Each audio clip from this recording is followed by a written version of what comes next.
Good morning, students. How are you? I hope you all are fine. Students, today we will continue our chapter Banking, the Central Bank and the Commercial Banks.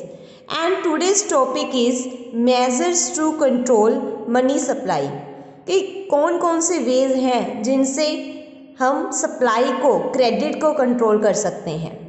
तो हम इस complete topic diagram के through समझेंगे कि अगर credit को control करना है, लोन जैसे कि लोन की डिमांड बहुत ज़्यादा लोग कर रहे हैं, ठीक है, तो उसको अगर गवर्नमेंट चाहे या बैंक चाहे तो उसको कंट्रोल किया जा सकता है। तो वो कंट्रोल 2 मेजर्स के द्वारा कर सकते हैं। एक है मॉनेटरी पॉलिसी एंड सेकंड है फिस्कल पॉलिसी। मॉनेटरी पॉलिसी वो पॉलिसी है जिसको गवर्नमेंट लोन कंट्रोल किया जाता है सेंट्रल बैंक के द्वारा, और सेकंड है फिस्कल पॉलिसी जिसको गवर्नमेंट कंट्रोल किया जाता है गवर्नमेंट ऑफ इंडिया के द्वारा। जो हमारी गवर्नमेंट है, फाइनेंस मिनिस्ट्रीज हैं, उसके द्वारा क्रेडिट को कंट्रोल किया जाता है। तो अगर आपको कल को कोई क्वेश्चन पुट करे कि जो मेजर्स सेंट्रल बैंक लेता है तो उसको बोलेंगे हम मॉनेटरी पॉलिसी, और जो मेजर्स गवर्नमेंट के द्वारा लिए जाते हैं तो वो पॉलिसी है फिस्कल पॉलिसी। ये दोनों पॉलिसीज मनी सप्लाई को कंट्रोल करने के लिए कि ना ही तो लोन की डिमांड ज़्यादा हो या ना ही कम हो। अगर ज़्यादा लगती हैं तो ये कंट्रोल मेजर्स गवर्नमेंट और बैंक के द्वारा फॉलो किए जाते हैं। ओके, अब आगे है गवर्नड बाय सेंट्रल बैंक। तो सेंट्रल बैंक 2 टाइप्स के मेजर्स अडॉप्ट करता है, क्वांटिटेटिव मेथड्स और सेकंड है क्वालिटेटिव मेथड्स। ओके, तो ये आगे टाइप्स है क्वांटिटेटिव की और क्वालिटेटिव मेजर्स की।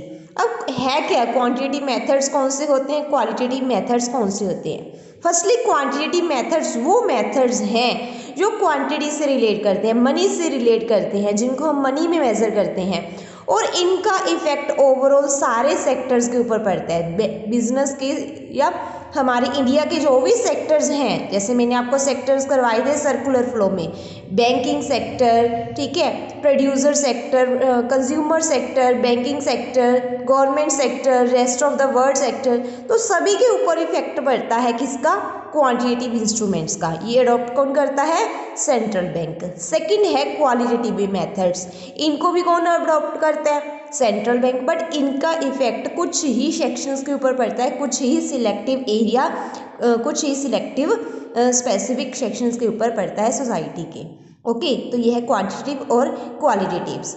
आज हम डिस्कस करेंगे क्वांटिटेटिव मेजर्स। क्वांटिटेटिव मेजर्स जिनको सेंट्रल बैंक ने अडॉप्ट किया है, तो इनके बारे में हम 1 बाय 1 डिस्कस करेंगे, और नेक्स्ट लेक्चर में हम क्वालिटेटिव मेथड्स के बारे में पढ़ेंगे। ठीक है, तो आज हमारा टॉपिक है quantitative methods to control money supply. Okay, let us start.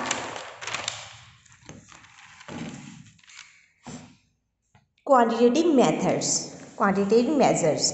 It's first point is bank rate. Bank rate क्या है, बैंक रेट और रेपो रेट एक ही बात है, जिसको सेंट्रल बैंक अपनी मर्जी से डिसाइड करता है। सेंट्रल बैंक के हाथों में कि बढ़ाना है या कम करना है। तो बैंक रेट का बेसिकली मीन क्या है, इंटरेस्ट रेट। कि मान लो हमने लोन लिया या कमर्शियल बैंक ने लोन लिया, तो उसके ऊपर कितना इंटरेस्ट चार्ज करना है वो सेंट्रल बैंक डिसाइड करता है कि कितने इंटरेस्ट में मैं तुम्हें ब्याज दूंगा। ओके, स्टार्ट करते हैं। It is the rate at which central bank of a country, जैसे हमारा सेंट्रल बैंक कौन है, आरबीआई, लेंड मनी, लेंड का मतलब है देना, कि जिस रेट पे सेंट्रल बैंक मनी देता है, लेंड करता है to the commercial bank, so that rate is known as bank rate और रेपो रेट। अब बैंक और रेपो में डिफरेंस क्या है, बेसिकली जो बैंक रेट है वो लॉन्ग टर्म के लोन को डिनोट करती है, और जो रेपो रेट है वो शॉर्ट टर्म लोन्स को डिनोट करती है। ओके, तो डायग्राम के थ्रू देखते हैं हम। मान लो एक पर्सन है, पीपल है, लोग हैं, आम आदमी है, ठीक है, उसने अपना पैसा जमा करवाना है, सेव करवाना है, तो वो कहाँ जाएगा, कमर्शियल बैंक के पास जाएगा। ओके, तो कमर्शियल बैंक का लिंक किसके साथ होता है, सेंट्रल बैंक के साथ होता है। तो तो कमर्शियल बैंक को अगर पैसे की ज़रूरत है, नीड है, तो वो किसके पास जाएगा? कमर्शियल बैंक के पास जाएगा। तो कमर्शियल बैंक किसके पास जाता है? सेंट्रल बैंक के पास। तो सेंट्रल बैंक ने मान लो रुपीज़ दिए किसको? कमर्शियल बैंक को। सेंट्रल बैंक सबसे बड़ा है, हेड है ये, ठीक है, सारी पावर इसके हाथ में है। तो सेंट्रल बैंक किसे मनी प्रोवाइड करेगा? कमर्शियल को। उसके बदले में कमर्शियल बैंक उसे क्या देगा? इंटरेस्ट रेट देगा विद अमाउंट, दोनों मिलके। तो ये है बैंक रेट, रेपो रेट, जो कि मनी के ऊपर इंटरेस्ट रेट चार्ज किया जाता है सेंट्रल बैंक के द्वारा। तो इसमें क्या होता है? It is the rate at which central money, किस रेट के ऊपर सेंट्रल मनी अपना पैसा कमर्शियल बैंक को देता है, तो वो रेट है बैंक रेट और रेपो रेट। आई होप आपको क्लियर होगा। नेक्स्ट सेकंड पॉइंट है रिवर्स रेपो रेट। अब रेपो रेट का ही उल्टा है रिवर्स रेपो रेट। इसमें क्या हमने पढ़ा था कि सेंट्रल बैंक मनी देता है कमर्शियल को, बट कई बार क्या होता है क्राइसिस के टाइम, कई बार गवर्नमेंट को ज़्यादा पैसे की ज़रूरत पड़ेगी तो गवर्नमेंट किसके पास जाएगी? सेंट्रल बैंक के पास। और कई बार सेंट्रल बैंक के पास मनी कम है तो वो एक बार किस से लोन लेती है? Commercial bank. तो कमर्शियल बैंक ने रुपीज़ किसे दिए? सेंट्रल बैंक देंगे, और सेंट्रल बैंक उसके बदले में उसे क्या देगा? इंटरेस्ट देगा। बट यहाँ पे भी इंटरेस्ट रेट डिसाइड कौन करेगा? सेंट्रल बैंक ही करेगा, क्योंकि मेन अथॉरिटी किसके पास है? सेंट्रल बैंक के पास है। तो यहाँ पे भी इंटरेस्ट रेट सेंट्रल बैंक ही डिसाइड करता है कि कितना मैं तुम्हें इंटरेस्ट दूंगा। तो मीनिंग है it refers to the rate at which commercial bank of a country lend money to the central bank to meet their currency needs. Commercial bank क्या करता है? मनी देता है। किसे देता है? सेंट्रल बैंक को। ओके, तो यह है रिवर्स रेपो रेट। तो ये दोनों रिलेटेड थे, तो मैंने आपको फर्स्ट और सेकंड पॉइंट इकट्ठा करवाया। नेक्स्ट थर्ड पॉइंट है open market operation. Open market operation क्या है? देखो, ओपन मार्केट, मार्केट में क्या होता है? सेल और परचेज होती है। तो सेल और परचेज किसकी होती है मार्केट में? ओपन मार्केट ऑपरेशन में बैंक के द्वारा सिक्योरिटीज की सेल परचेज की जाती है। ओके, तो कमर्शियल बैंक क्या करता है? सेंट्रल बैंक से लिंक्ड है, तो सेंट्रल बैंक कई बार अगर जरूरत है तो सेल भी कर देते हैं सिक्योरिटीज को, अगर परचेज करनी है तो वो परचेज भी कर लेता है। तो वो है ओपन मार्केट ऑपरेशन। तो ये भी कौन डिसाइड करता है कि कब सेल करनी है, कब परचेज करनी है?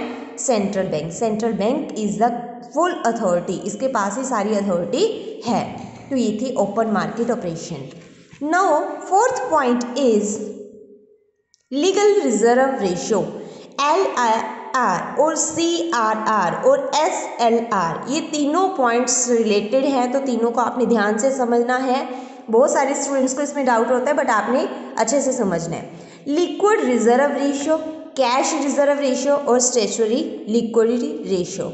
सबसे पहले हम करेंगे लिक्विडिटी रेशियो। लिक्विडिटी रेशियो क्या है? Each commercial bank kept a certain amount of money from the deposit as a reserve. जो भी पब्लिक है अपना पैसा सारा जमा किसके पास करवाती है? कमर्शियल बैंक के पास। तो कमर्शियल बैंक क्या करता है? उस मनी का कुछ पार्ट अपने पास रख लेते हैं और बाकी आगे फिर लोगों को लोन पे दे देते हैं। फॉर एग्जाम्पल,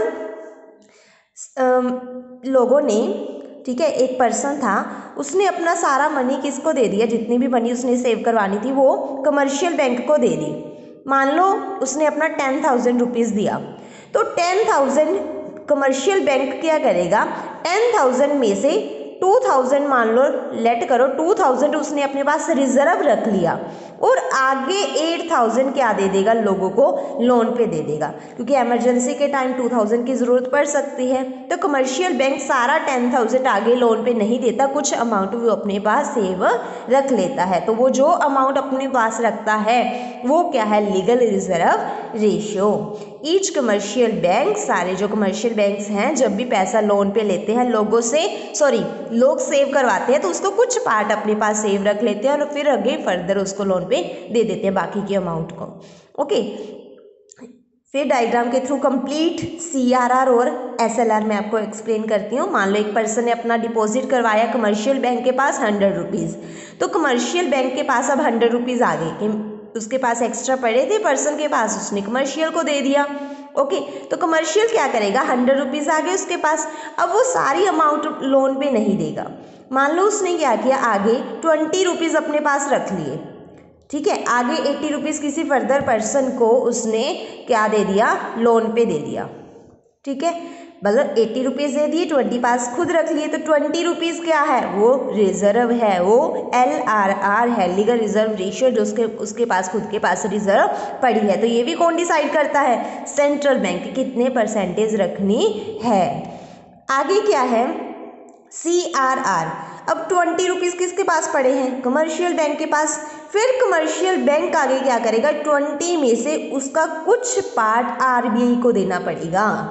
20 का फॉर एग्जाम्पल 5 उसे RBI को देना पड़ा और 15 उसने अपने पास रखा। जो 20 का टोटल अमाउंट का उसने RBI को दिया वो है CRR, कैश रिजर्व रेशियो। और 20 में से 15 रुपीज़ जो उसने अपने पास रखे हैं कमर्शियल बैंक ने, बैंक कौन सा, कमर्शियल बैंक, तो वो क्या है, SLR, स्टैट्यूटरी लिक्विडिटी रेशियो। तो ये कंप्लीट टॉपिक है। अब अगर हम बात करें LRR की तो किसके इक्वल है, CRR प्लस SLR। तो 5 + 15 यहाँ पे कितने हुए, 20 rupees. Okay, cash reserve ratio और स्टैट्यूटरी लिक्विडिटी रेशियो। तो कैश रिजर्व रेशियो क्या है, मिनिमम परसेंटेज है जो किसे देनी पड़ती है, कमर्शियल बैंक को, कमर्शियल बैंक को देनी पड़ती है, किसे देनी पड़ती है, सेंट्रल बैंक को। और स्टैट्यूटरी लिक्विडिटी रेशियो कौन सी है, जो कमर्शियल बैंक खुद अपने पास रखता है सेव करके। ओके, तो ये तीनों पॉइंट्स रिलेटेड हैं, आई होप आपको समझ आए होंगे। ओके, तो अब देखो, अगर ध्यान से समझें, अगर हम 2020 की बात करें, 2020, ठीक है, ईयर की बात करें, तो अप्रोक्सीमेट तब LRR थी जो 23% थी। ओके, और CRR जो थी वो थी 4%। 2020 का तो बहुत सारी फ्लक्चुएशन चेंजेस आते रहते हैं, बट करंट डाटा मेरे को नहीं याद। ओके, स्टैट्यूटरी लिक्विडिटी रेशियो हमने क्या देखा, 2020 में क्या था, अभी न्यू करंट रेशियो डिसाइडेड नहीं हुई, तो 19% थी। तो अगर हम बात करें LRR की तो वो किसके इक्वल है, CRR प्लस SLR। तो अगर हम 19 + 4 करें तो 23। ओके, तो ये फॉर्मूला अप्लाई होता है, CRR और SLR को मिला के क्या बनती है, लिक्विडिटी रिजर्व रेशियो। तो स्टूडेंट्स, ये थी क्वांटिटेटिव मेजर्स। तो सेंट्रल बैंक के हाथ में है कि इनको कैसे इनके थ्रू काम करना है। ओके, आज आपने क्या करना है, क्वांटिटेटिव मेथड्स को, ये 6 के 6 क्वांटिटेटिव मेथड्स को जो सेंट्रल बैंक अडॉप्ट करता है, ये सारे के सारे अच्छे से लर्न करने हैं, समझने हैं, बुक से भी आपने हेल्प लेनी है। ओके, और नोट्स भी इसके प्रिपेयर करने हैं। Okay, thank you students.